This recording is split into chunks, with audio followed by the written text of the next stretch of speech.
have spent the past decade serving as the president of Wisconsin Farmers Union, a statewide organization representing family farmers. My wife and I have 2 kids and 4 grandkids. We've lived on our dairy farm for my entire life, and my dream has always been to pass it on to my son and our grandchildren.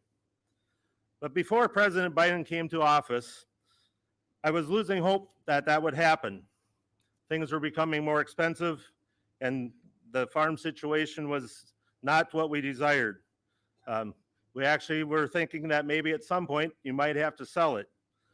But then when I met President Biden 4 years ago during a town hall style campaign, he listened as I shared the issues that impacted our community. It was clear we mattered to him.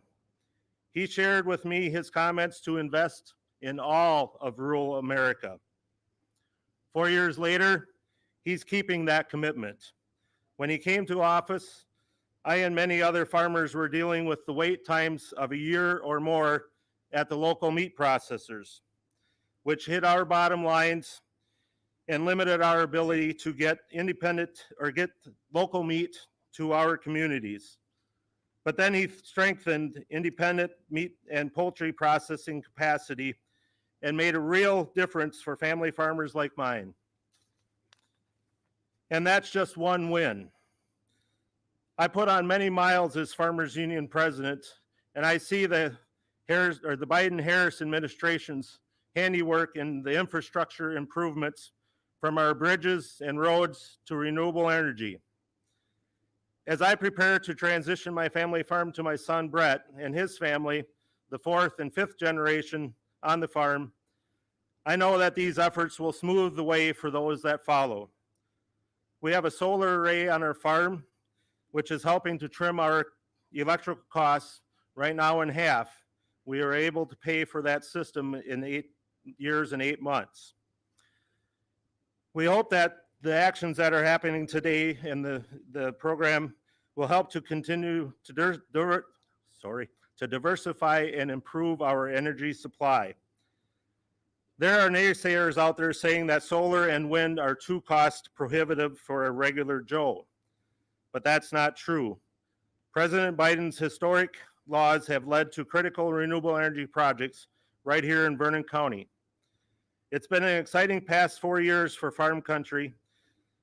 President Biden has sparked some real positive change across the rolling hills of Westby and Vernon County. My business is now prospering more than it ever was, and I can finally have peace of mind knowing that I'll be able to pass my farm on to my son and my grandchildren. With this, it's now a true honor to introduce someone who feels like a regular Joe to us and who has made this all possible for my family and for so many others across rural America.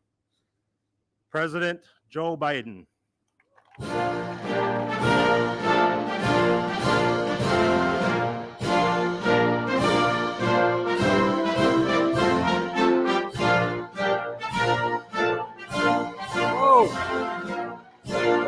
Hello. Hello, Wisconsin.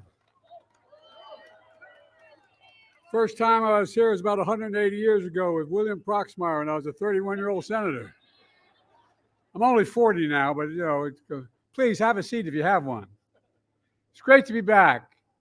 Before I begin, with your permission, I'd like to say a few words about the school shooting yesterday in Winder County, Georgia. My wife Jill and I are mourning those 4 gunned down two students and 2 teachers, wounded and hospitalized 9 others. I'm sure you are as well. Students, just young teenagers, educators, just doing their jobs. A community like so many around the country, just getting back to school. And a joyous and exciting time, absolutely shattered. I directed my team to immediately ensure that we're doing everything we can to provide support. The Department of Justice and the FBI are working closely with the state and local law enforcement investigating this. We have a lot of information, not all of it. We're grateful to school personnel and first responders who proved and prevented more people from being killed or injured. and brought the suspect to custody. But as a nation, we cannot continue to accept the carnage of gun violence. I'm a gun owner. I believe strongly in the amendment, but we need more than thoughts and prayers. Some of my Republican friends in Congress just finally have to say enough is enough. We have to do something. Together, let's ban assault weapons. My dad is a hunter. I don't know a whole hell of a lot of deer wearing Kevlar vests. I'm serious about this. High capacity magazines, once again, what do we need them for in terms of domestic use? There are too many people who are able to access guns that shouldn't be able to. So let's require safe storage of firearms. I know I have mine locked up, but how could you have an assault rifle, a weapon in a house, not locked up and knowing your kid knows where it is? Got to hold parents accountable if they let their child have access to these guns. Let's enact universal background checks, and then immunity for gun manufacturers. And I realize I'm in a rural area like the rural parts of my state where guns, we all have them. And it's not popular to talk about it. But the truth is, there's a difference between rational and irrational. Imagine, the only outfit in the world that we can't sue and by law, passed by law, are gun manufacturers. How about if that was the case with big tobacco? What do you think would happen? If we're not able to have sue tobacco, how many more people would be dead now, but for the ability to change the law? Folks, common sense measures supported by responsible gun owners, it won't bring back those children, but thousands of children have been gunned down across. More children are killed or die from a gunshot wound than any other reason in the entire United States. Every disease, every accident, everything. More die as a consequence of a bullet in the United States of America. But they'll help save lives if we do the things we're talking about and prevent communities from being ripped apart again. We can do if we do it together, and I really think we can. So I just wanted to say that before we began. And now to our event today. Thank you, Darren, for that introduction and for sharing your story as a family farmer. And thank you to one of America's best, I say one of the three best governors in the entire United States of America. Where is he? There he is. Tony, you're the best, pal. When I think of Tony Evers, I mean this sincerely, one word comes to mind: integrity. Integrity. And sitting next to him is a former governor, not far from here, from Iowa, named Tom Vilsack, and his wife, Christy, there you are. She's smarter than he is, just like Jill's smarter than I am. But Tom's doing a hell of a job as Secretary of Agriculture. And thanks to all the local elected labor and community leaders that are here. And a special thanks to Brent Ridge, CEO of Dairyland Power Cooperative, for hosting us today.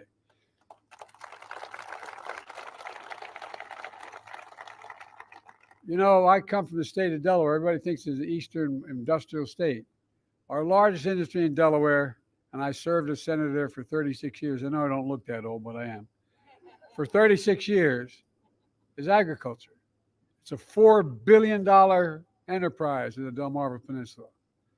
And its co-ops made it happen. But millions of Americans rely on co-ops like yours for electricity every single day, and it matters. In June of 2021, 5 months after I came to office, I went to nearby La Crosse, Wisconsin. It was the 65th anniversary of President Eisenhower signing the bill that created the interstate highway system. I talked about my vision to do something just as historic, to invest in infrastructure and clean energy and so much more in rural America, to invest in all America and all Americans, to propel us into the future, creating millions, and I mean millions of good-paying jobs, and positioning America to win the economic competition of the 21st century. And I'm back again today to begin a series of trips and events showing that progress we've made together by our Investing in America agenda, an agenda that has come to fruition over the last decade. Invest in America. Invest in American workers. Here in Westby, You know, I'm proud to announce that my investments, through my investments, the most significant climate change law ever. And by the way, it is a $369 billion bill. It's called the, we should have named it what it was, but at any rate, the Department of Agriculture is able, from that legislation, to announce $7.3 billion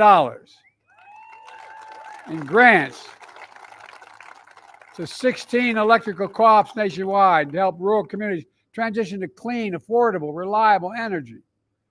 It's the most significant transformative investment in electricity and electrification and clean energy for rural America since FDR's New Deal nearly 90 years ago. And that's not hype, that's a fact.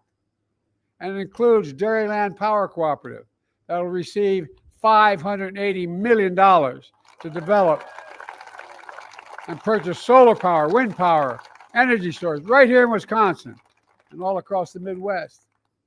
And here's why it's a game changer. Before the New Deal, private companies refused to provide affordable electricity to rural communities. As a result, 1 in 10 rural households, only 1 in 10, had electricity before FDR came to power. So farmers had to organize electric co-ops to distribute electricity to their families and their communities. With help from the New Deal, there are now more than 800 rural electric co-ops to provide electricity for 40 million Americans in 48 states.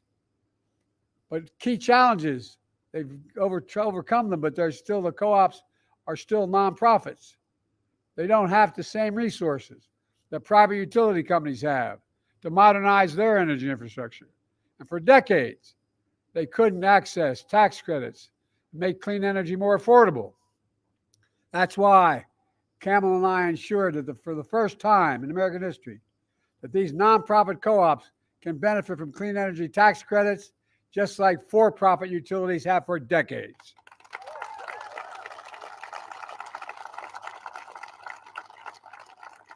We also created new tools for co-ops to refinance prior debts so they can go out there and not be held back from investing in their future. Today's historic announcement of $7.3 billion for rural electric co-ops builds on those steps. It means clean, affordable electricity for over 5 million rural households and businesses across 23 states. It means 20,000 jobs, good paying, high quality jobs, including union jobs. So rural America is empowered to lead our clean energy future. It means covering the upfront cost of clean energy so rural families can save on their energy bills and get just a little more breathing room at the end of the month. And it means rural entrepreneurs and manufacturers who are so fundamental to our economy are powered with reliable, affordable energy, and they can create more job opportunities in their communities. And guess what? It's also good for the environment as well.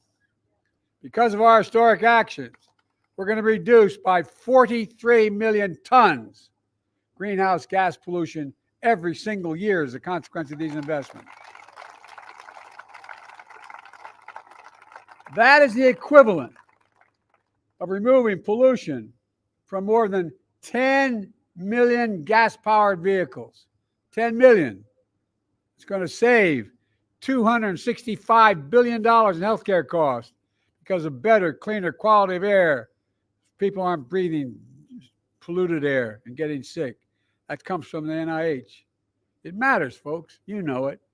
And folks, I've kept my commitment to be president for all America and all Americans, including rural America. Your communities are the backbone, and that's not hype. You're the backbone of this country.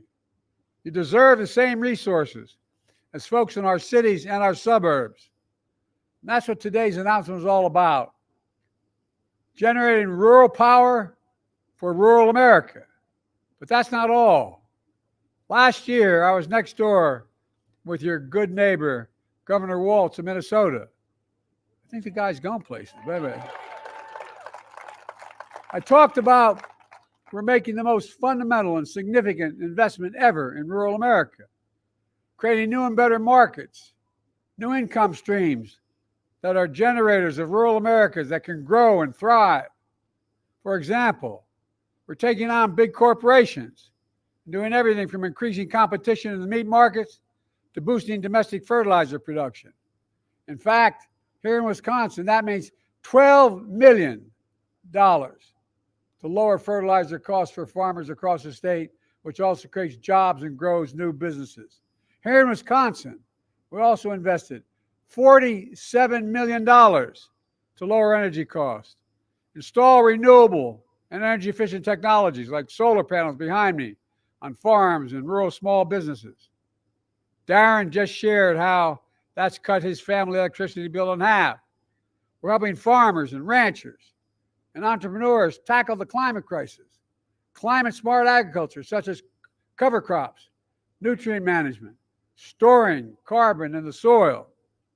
These practices reduce the greenhouse gas emissions and improve our overall health of the soil and the water.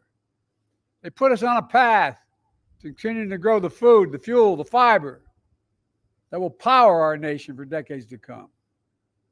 Through our bipartisan infrastructure law, it's a fancy way of saying that $366 billion for the environment, most significant investment in America's infrastructure.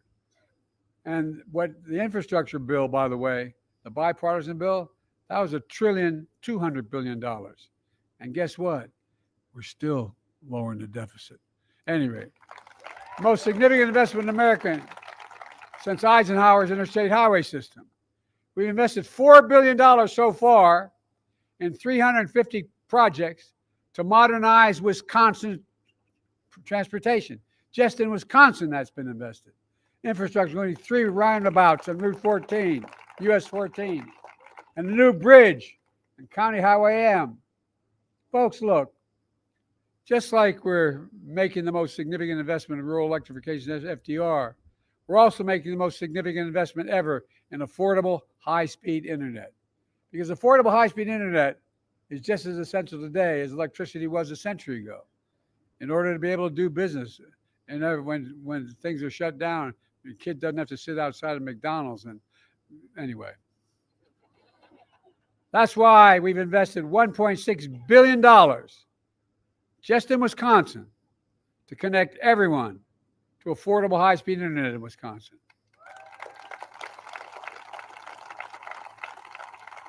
And since I took office, 72,000 more Wisconsin homes and small businesses have access to high-speed internet for the first time ever. We're going to keep it going. We've also invested $200 million to replace lead pipes across the state so a kid can drink clean water without worrying about brain damage, and changing the schools as well. We've launched the Rural Partners Network, putting new federal staff on the ground to help communities access federal resources. Let them know what they are, where to go, how to get it, because it's complicated. So I want people on site being able to tell people how they qualify, how they apply, how they get it done. And after years of importing 90% of our semiconductor chips, which I might add, America invented. We invented the computer chip. It's needed for everything from automobile engines to weapons.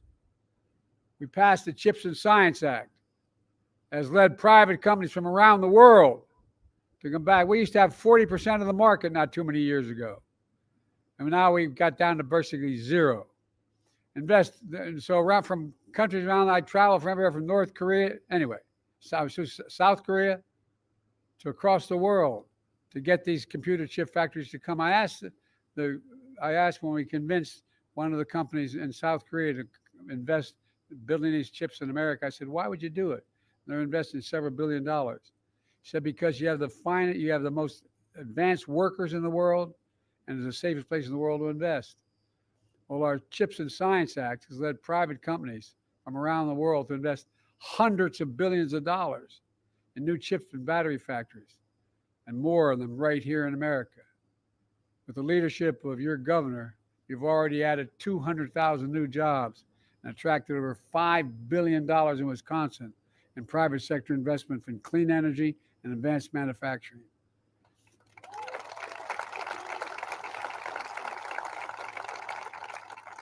In fact, this spring, I was with your governor in Racine, where Microsoft announced a $3 billion investment, $3 billion investment to build a data center to help operate one of the most powerful artificial intelligence systems in the entire world.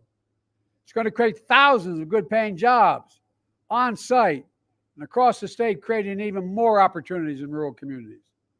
Let's remember, my predecessor promised you that he would redevelop Foxconn factory in Racine. You been there lately? He didn't do a damn thing. Nothing. Folks, all these investments means family farms can stay in the family. Rural entrepreneurs can build their dreams. Your children and grandchildren won't have to leave home to make a living. I don't know how many of you have been confronted growing up where everything's going well and the son or daughter comes to mom or dad and said, I can't stay. There's not work for me here. I got to leave. That's stopping now. Because we're spreading opportunities to benefit everyone. Building a future where no one is left behind. Growing an economy from the middle out and the bottom up, not the top down. Because when you do that, everybody does well. Everybody does well. My dad used to have an expression, Joey, a job's my dad was a hardworking guy. Didn't go to college, well-read guy because of World War II. Anyway, he worked like hell. He always come home to dinner before he'd go back and close the shop.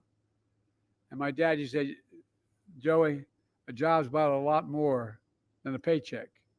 It's about your dignity. It's about respect. It's about being treated with respect. And it's about knowing you can look your kid in the eye and say, honey, it's going to be okay. You're not going to have to leave home to get a job. That's in stark contrast to my predecessor. When he was in office, he enacted a $2 trillion tax cut. $2 trillion tax cut that overwhelmingly benefited the very wealthy, the biggest corporations, and drove up federal deficit every single year of his presidency. He left office with the largest annual deficit in American history, $3 trillion. And by the way, I made a commitment when I got elected, and my vice president made a similar commitment. No one making under $400,000 will see a single penny in their taxes raised, not a single penny.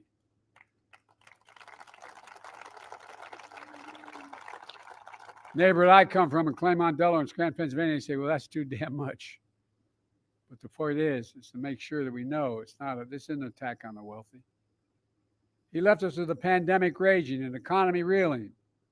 His allies in Congress, with all due respect, I've had this conversation with your Senator Ron Johnson, voted against every one of the things I talked about today. Every single thing I talked about in terms of rural economy. He voted against it.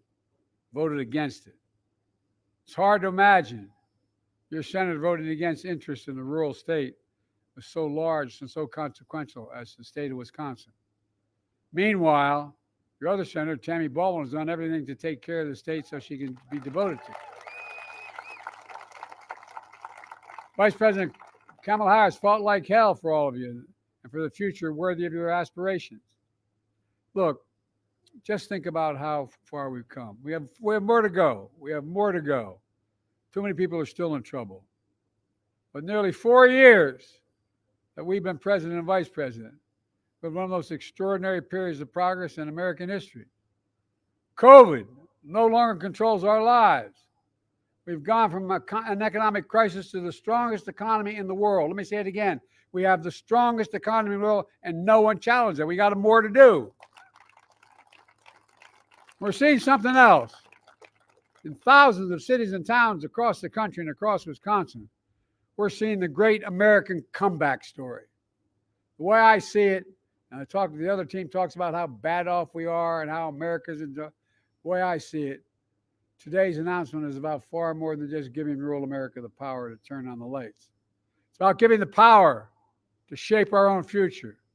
In fact, Wisconsin has a strong, strong history of neighbor helping neighbor and forming cooperatives, which are literally owned and powered by the people of Wisconsin.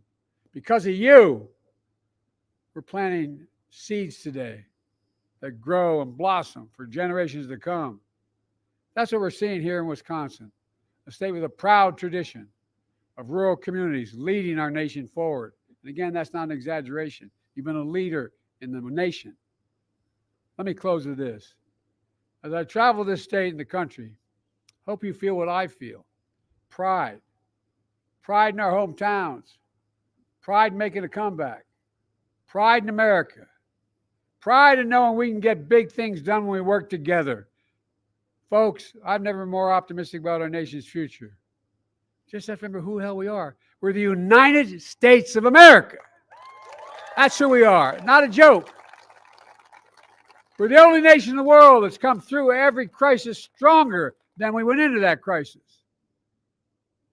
Because we're a hard-working, optimistic people, decent people.